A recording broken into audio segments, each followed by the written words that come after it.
Aujourd'hui, on va parler d'un nouveau outil. Cet outil, il était envoyé par CMI-Zapper.Netherlands.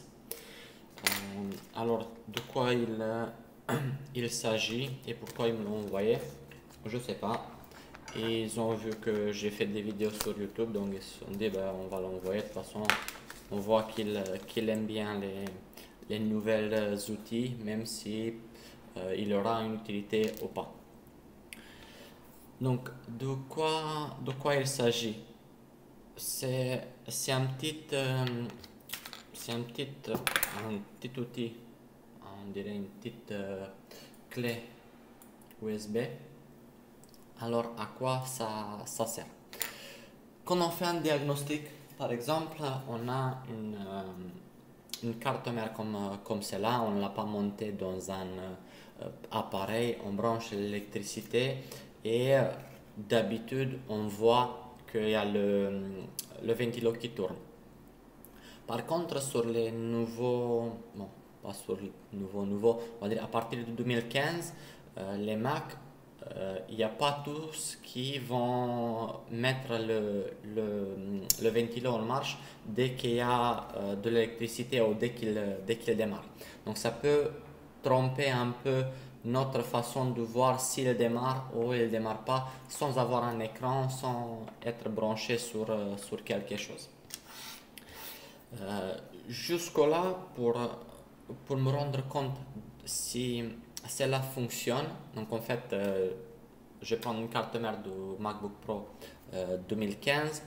Euh, j'ai fait tous les tests, j'ai l'impression que tout fonctionne correctement, mais pour pas perdre du temps et la mettre dans un châssis, brancher l'écran et tout, euh, qu'est-ce que je faisais pour tester si le CPU se met en marche?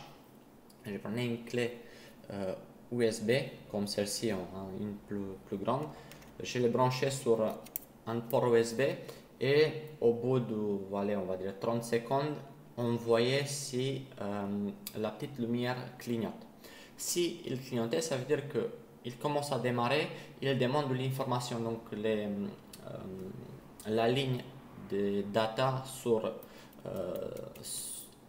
la ligne de data qui communique d'USB vers le CPU, vers l'intérieur du Mac, fonctionne. Par la suite, je l'ai branché, je le mettais dans un châssis et je faisais l'autre partie de vérification. Alors, cette petite clé fait la même chose, mais on va dire un peu mieux. Parce qu'il y a il a trois LED.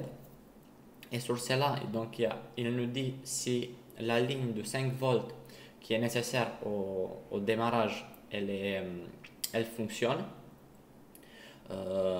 USB, donc si les lignes de data communiquent, si un du courant qui passe, donc si l'ordinateur il essaie de prendre d'informations depuis la clé, et bon aussi le power, c'est dans l'autre ordre qu'il fallait commencer, mais bon. Donc si il démarre, c'est bien pratique, mais après, est-ce que ça justifie le prix? Je crois que je les avais vus sur leur site à 49 euros. Tout dépend de vous. Parce que d'habitude, on a des clés à portée de main, mais des fois, on n'a pas. Cette vidéo, pour moi, c'est plus un remerciement de l'avoir envoyé, parce que j'adore tester des nouveaux outils et aussi, euh, c'est pas que j'aime bien, mais je dépense pas mal d'argent sur des outils qui ne seront pas forcément que je vais pas les utiliser pour je sais pas moi, 5 fois dans la journée. Je vais l'utiliser une fois à l'année ou je sais pas. Mais j'aime bien toutes les nouvelles outils qui sortent sur le marché. Moi je suis content même pour un petit tournevis qui fait les choses un peu mieux que les autres.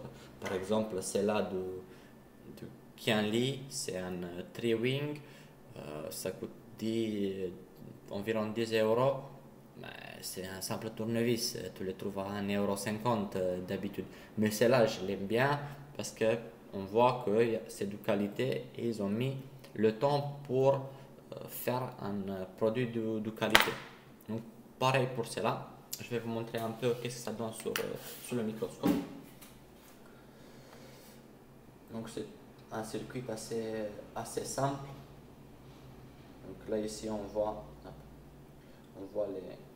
les différents LED, donc le power, USB et 5 volts. Et une autre chose que c'est super intéressant,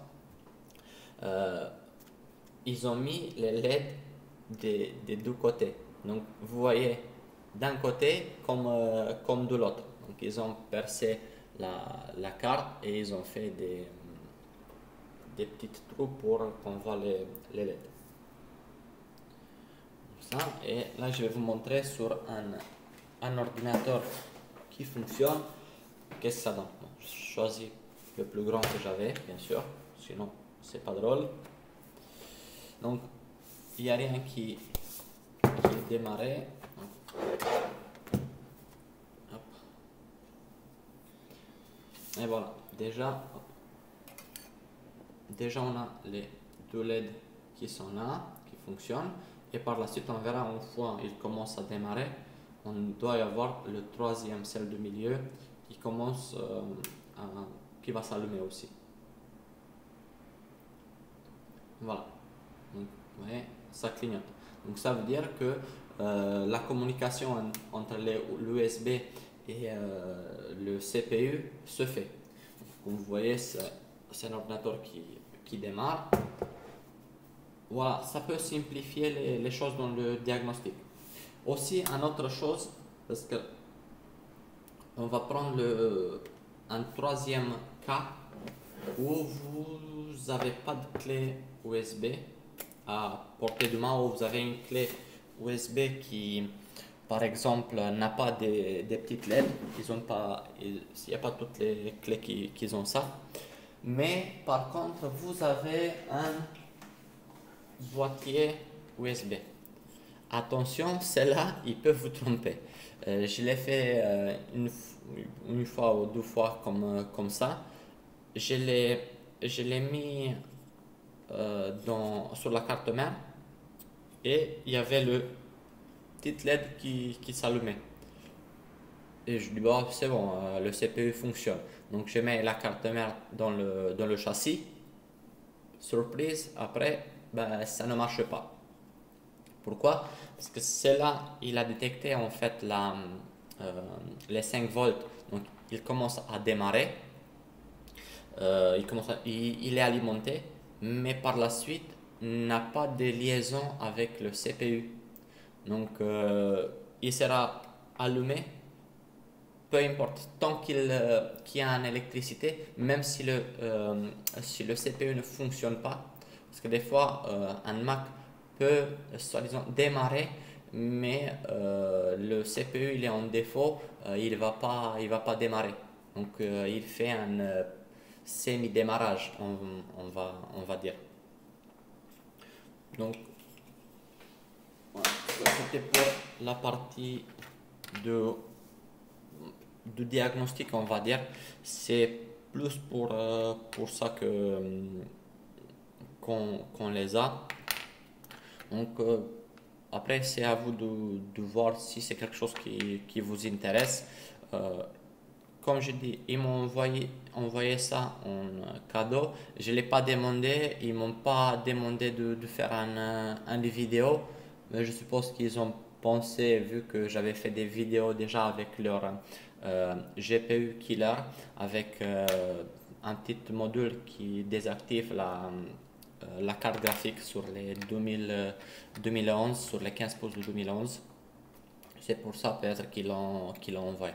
Peu importe la raison, moi j'aime bien cette entreprise ou les développeurs qui sont derrière, ou s'il y a une seule personne, je ne sais pas, je ne les connais pas personnellement. J'aime bien parce qu'ils prennent de leur temps pour faire des outils. bien sûr, derrière, c'est pour gagner de l'argent aussi, mais il n'y a personne qui les oblige, il n'y a personne qui va le dire, bah, c'est bon, tu fais ça, tu fais ça.